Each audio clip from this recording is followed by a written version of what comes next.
Radio صدائے حریت سے تازہ ترین سنیے۔ مقبوضہ کشمیر میں بھارتی پابندیوں کو آج 86 دن ہو گئے۔ کشمیریوں کا بیرون دنیا سے رابطہ مکمل طور پر منقطع ہے۔ چپے چپے پر بھارتی فوج کی موجودگی نے مقامی لوگوں کی آمد و رفت ناممکن بنا رکھی ہے۔ وادی کشمیر میں عملاً غیر اعلانیہ سول نافرمانی ہو رہی ہے، جس کا مقصد بھارت کی طرف سے 5 اگست کے یک طرفہ اور غیر قانونی اقدام کے خلاف احتجاج کرنا ہے۔ یورپی یونین کی پارلیمنٹ میں دائیں بازو سے تعلق رکھنے والی جماعتوں کے 30 اراکین آج مقبوضہ کشمیر کا دورہ کر رہی ہیں، جو 5 اگست کے بھارتی حکومت کے یک طرفہ فیصلے کے بعد کسی بھی بین الاقوامی وفد کا پہلا دورہ ہے۔ یورپی یونین کے اراکین کا دورہ ایسے وقت میں کرایا جا رہا ہے جبکہ 55,000 طلبہ میٹرک کے امتحانات دے رہی ہیں۔ حالات کی خرابی کے باعث کثیر تعداد میں والدین اور رشتہ دار بھی اس موقع پہ موجود ہوں گے۔ دورے کا مقصد مقبوضہ کشمیر میں حالات معمول کے مطابق ظاہر کرنا ہے۔ پاکستان مسلم لیگ کے صدر شہباز شریف نے کہا ہے کہ کشمیر ایشو پر پوری قوم متحد ہے اور نریندر مودی کی حکومت وسطیت کی بدترین مثال ہے۔ وزیر مملکت برائے کشمیر امور اور گلگت بلتستان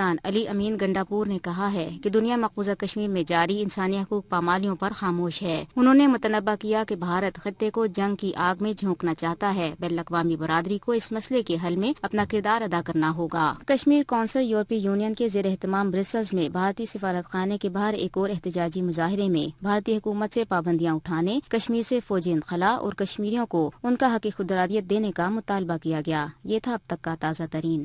27 اکتوبر کو کنٹرول لائن کے دونوں جانب اور دنیا بھر میں مقیم کشمیریوں نے یوم سیاہ منایا، جس کا مقصد دنیا کی توجہ اس بات کی طرف مبذول کرانا تھا کہ انہوں نے مادری وطن پر بھارت کا غیر قانونی تسلط مسترد کر دیا ہے، جو اس نے 27 اکتوبر 1947 کے دن قائم کیا تھا۔ اس حوالے سے سابق امیر جماعت اسلامی آزاد کشمیر عبدالرشید ترابی کہتے ہیں: سید علی گیلانی، شبیر احمد شاہ، میر واحد عمر فاروق، یاسین ملک، آسیہ اندرابی اور ہزاروں ہمارے نوجوان، ان کو اٹھایا گیا ہے، پابند سلاسل ہے، تعذیب خانوں کے اندر ہے، ان کی زندگی اور موت کے بارے میں کچھ معلوم نہیں ہے، سکولز بند ہے، ادارے بند ہیں۔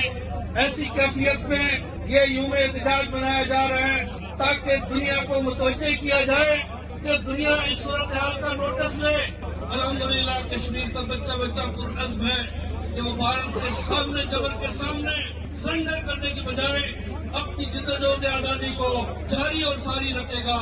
کل وہ کشمیری جو ہندوستان کے ساتھ کھڑے تھے، وہ آج حریت کے مرکز کو تسلیم کرنے پر مجبور ہے۔ ساری دنیا میں ایک تحریک برپا کی ہے۔